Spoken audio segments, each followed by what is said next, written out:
Bonjour, donc c'est avec grand plaisir que nous accueillons avec nous aujourd'hui dans les locaux de l'École supérieure de commerce de Toulouse, Monsieur Thierry Boudier, donc directeur de Maison de la France. Comment allez-vous, monsieur? Très bien. Il fait chaud. Et il fait chaud, exactement. Voilà, donc en fait nous sommes étudiants du master spécialisé management du tourisme et nous réalisons en fait une étude sur l'impact de la crise économique dans le secteur de l'industrie du voyage en France.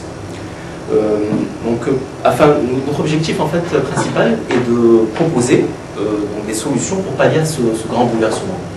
Donc Monsieur Boudier, quel regard, quelle analyse portez-vous sur la situation actuelle dans le secteur du tourisme en France? Une analyse évidemment et un regard inquiet pour plusieurs raisons. D'abord des raisons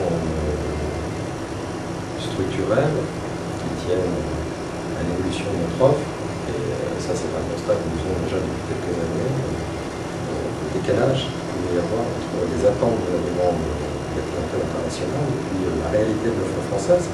Donc un effort a commencé d'être entrepris, l'adaptation, la mise aux normes. Hervé Novelli, le ministre, a annoncé hier la création d'un cinquième étoile qui va tirer le produit tenu vers le haut. Une grille de classification MDR qui elle aussi va nous permettre d'être plus offensif vis-à-vis de la concurrence internationale. Donc vous voyez qu'à Dubaï, on crée aujourd'hui des 6-7 étoiles. Il faut que la France soit au niveau de ses attentes de la clientèle internationale. Donc il y a ce problème structurel à surmonter, et puis parallèlement, on est face à une difficulté conjoncturelle majeure. Si on regarde les grands marchés importants stratégiques comme le marché nord-américain, sur le marché américain, à proprement parler, états-unien, comme disent les Québécois, on est à moins 12% sur l'année.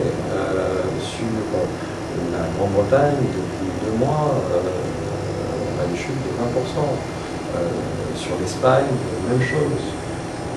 Heureusement, les vacances d'hiver et les vacances de fin d'année, notamment à la neige, vraiment bien. D'abord parce qu'il y a de la neige, heureusement, et ensuite parce que ça correspond peut-être aussi aux attentes et au goût d'une clientèle qui a envie de rester près de chez elle, qui a envie de ne pas partir trop longtemps, qui revient sur des basiques, des fondamentaux. De ce point de vue-là, on est bien équipé, on est bien outillé. La France est au cœur de l'Europe occidentale. Nos produits sont d'abord des produits de consommation pour séjour, ce qui correspond bien aussi à la situation de crise que nous vivons aujourd'hui. On fait un constat qui est triple. Les gens vont moins voyager, sans doute. Ils vont continuer à voyager. Donc ils voyageront plus près de chez eux, moins longtemps, et ils essaieront de dépenser un peu moins. Donc il faut mettre tout ça dans un shaker, faire un cocktail, et puis essayer d'en tirer un bénéfice quand même pour la destination. Ce qui est certain, c'est qu'au-delà de la période des fêtes, on a une visibilité quand même très limitée. On est inquiet, particulièrement sur certains segments. Je pense notamment au MICE, au tourisme d'affaires, qui lui est le premier secteur à souffrir évidemment de la crise. Les économies que font les entreprises, moins de voyages d'affaires, moins de voyages individuels d'affaires, moins de conventions.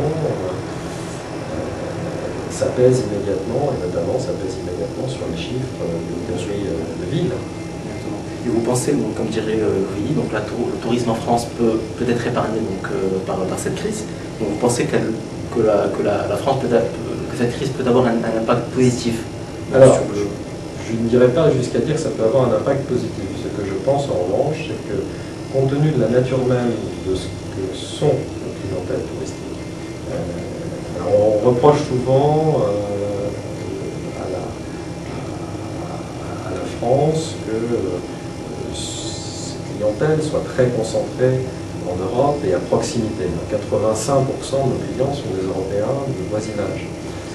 Dans une période de crise, c'est plutôt une bonne chose, parce qu'évidemment, les marchés qui s'effondrent, les marchés qui souffrent aujourd'hui, ce sont les marchés non courriers, ce sont les économies en développement. C'est une des raisons pour lesquelles aussi, parce que vous savez, il y a un vieux principe en matière de marketing, il faut communiquer pendant la crise, il faut communiquer quand ça fait mal. C'est une des raisons pour lesquelles nous devons lancer une grande campagne de communication sur l'ensemble des marchés non courriers en développement, pour essayer de dire, d'abord on est là, ne nous oubliez pas la France, même si en ce moment du moins venir, quand c'est à nous, vous pourrez voyager de nouveau. Très bien. Justement, c'était ma question. Donc, avez-vous prévu donc, des mesures préventives en fait, pour pallier aux éventuels problèmes économiques futurs? Première mesure, c'est justement de communiquer davantage encore que nous le faisons à l'habituel.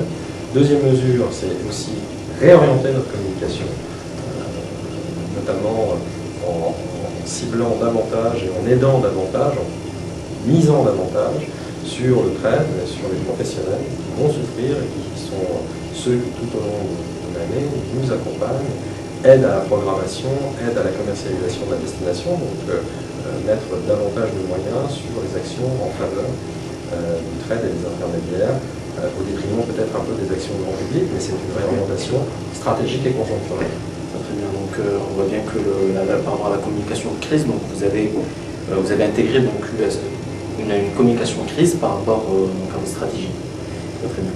Une dernière question, donc, comment envisagez-vous en fait l'impact de cette crise donc, dans le secteur touristique durant les mois et les années à venir? Comment vous voyez en fait cette... Comme je vous disais tout à l'heure, on a une visibilité quand même extrêmement limitée. On est incapable aujourd'hui d'anticiper réellement l'impact qu'aura la situation sur l'année. Ce qui est sûr, c'est que ce ne sera pas une bonne année. Parce que si vous prenez rien que le tourisme local, ce petit volume en nombre de voyageurs, mais c'est 25% de la recette du tourisme en France. 25%. À partir du moment où ce secteur considère que l'année 2009 est quasiment une année blanche pour lui, il y a l'impact que ça peut avoir sur les recettes. Des derniers mots, moi, je suis très confiant pour le tourisme français, pour son avenir. Je crois beaucoup à ce secteur d'activité. On a trop tendance à oublier que le tourisme, c'est presque 7% du produit intérieur brut. Je regrette pour ma part que dans le plan de relance gouvernemental, il n'y ait pas eu de mesures spécifiques de relance touristique, parce que ça, c'était de la relance immédiate, de la consommation immédiate, et c'est un investissement qui rapporte. Très bien, monsieur Budget. Merci beaucoup pour votre présence et d'avoir répondu à cette question. Merci beaucoup, monsieur.